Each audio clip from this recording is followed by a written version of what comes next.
Lundi noir en Allemagne, 12 personnes tuées, 48 blessées dans le déchaînement d'un camion sur une foule d'un marché de Noël à Berlin. Une attaque terroriste dont le principal suspect, Anis Amri, de nationalité tunisienne, a été tué en Italie. Après 4 jours de cavale, l'attaque a été revendiquée par le groupe État islamique. Le chef de file de l'opposition congolaise, Étienne Tshisekedi, a appelé mardi à la désobéissance civile au lendemain de l'expiration du mandat de Joseph Kabila. Le président reste en place jusqu'aux prochaines élections selon un accord conclu avec une frange de l'opposition en octobre dernier. Des pourparlers sous l'égide de l'Église catholique sont en cours pour décompter la crise politique dans le pays.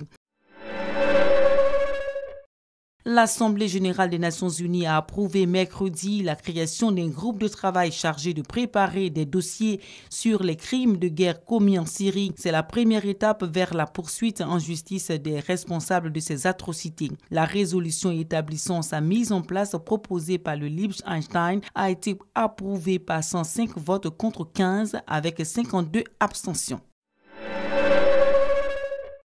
La diplomatie prévaut en Gambie pour l'instant, mais les choses pourraient changer à la fin du mandat du président Yahya Jammeh le 19 janvier prochain. Si le président sortant gambien persiste à s'accrocher au pouvoir, la CEDEAO n'exclut pas une intervention armée en Gambie pour installer au pouvoir le vainqueur de l'élection, Adama Barrow, a affirmé jeudi Marcel de Souza, le président de la commission de la CEDEAO en visite à Bamako au Mali.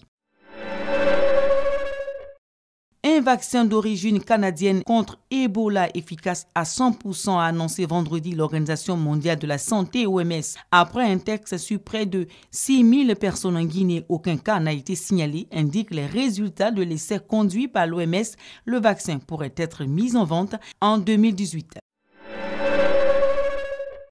Le président nigérien Muhammadu Buhari a affirmé samedi que l'armée avait écrasé Boko Haram dans la forêt de Sambisa, l'un des derniers bastions du groupe islamiste dans le nord-est du Nigeria. L'armée mène depuis plusieurs mois des opérations dans cette forêt située dans l'état du Borno où des combattants du groupe ont trouvé refuge.